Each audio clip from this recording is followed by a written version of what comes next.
여러분 안녕하십니까? 이어서 광주 전남권 소식입니다. 광주 민간군공항 무안국제공항 통합 이전을 위한 첫 6자 회동이 내일 광주에서 열리면서 합의 여부와 함께 구체적인 합의 내용에 관심이 쏠리고 있습니다. 광주시에 따르면 강기정 광주시장과 김영록 전남지사, 김산 무안군수와 김용법 대통령실 정책실장, 구윤범 경제부총리를 비롯한 각 부처 장관들이 참석하는 첫 공식 회동이 내일 광주에서 진행됩니다. 이번 회의는 지난달 19일 서울에서 열린 사전협의회에서 제시된 정부의 중재안을 바탕으로 광주 군 민간공항 이전 방안에 대한 논의가 이루어질 예정인데 당사자 간 최종 합의안이 도출될 수 있을지 주목되고 있습니다. 내일로 예정된 광주 군공항 이전 회의와 관련해 이가 국가 사업임을 명확히 해야 한다는 의견이 광주시에 제기됐습니다. 시민단체 참여자치 21은 오늘 오전 성명을 내고 광주 군공항 이전 사업은 기존의 기부대 양여 방식으로는 진행될 수 없어 국가가 직접 추진해야 한다는 걸 광주시가 주장해야 한다고 밝혔습니다.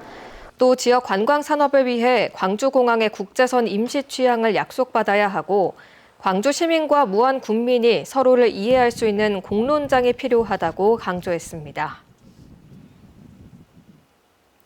광주경찰청은 오늘 오후 국립과학수사연구원 등 관계기관과 함께 도서관 붕괴 사고 현장을 찾아 합동 감식을 벌였습니다. 이번 감식은 철제 기둥의 상단 이음새 부분 등 사고 원인과 구조적 결함 여부 등을 규명하기 위해 진행됐으며 건축 분야의 전문가 등이 함께 참여했습니다. 경찰은 이번 결과를 바탕으로 추가 감식이 진행될 수 있다고 밝혔습니다.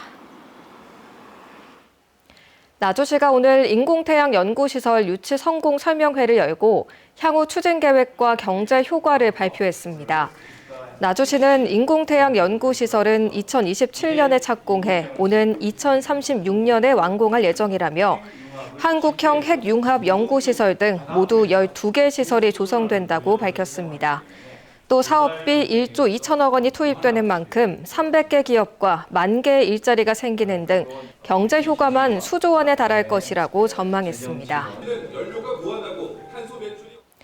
제주항공 여객기 참사와 관련해 수사를 벌이고 있는 전남경찰청이 항공철도 사고조사위원회를 상대로 오늘 오전부터 압수수색을 진행하고 있습니다. 경찰은 세종과 김포에 있는 항공철도 사고조사위원회 사무실 2곳에서 여객기 참사 관련 자료를 확보하고 있는 것으로 전해졌습니다.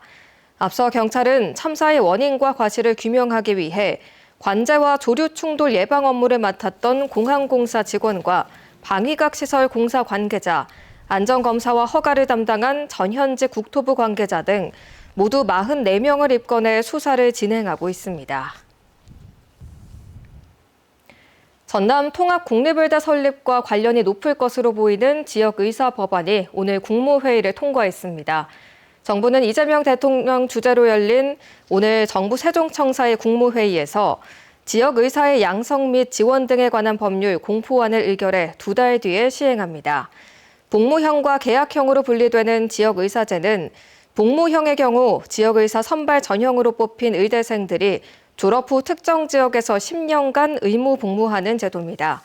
해당 전형으로 뽑힌 의대생들은 국가나 지방자치단체로부터 입학금과 수업료, 교재비, 기숙사비 등을 지원받습니다.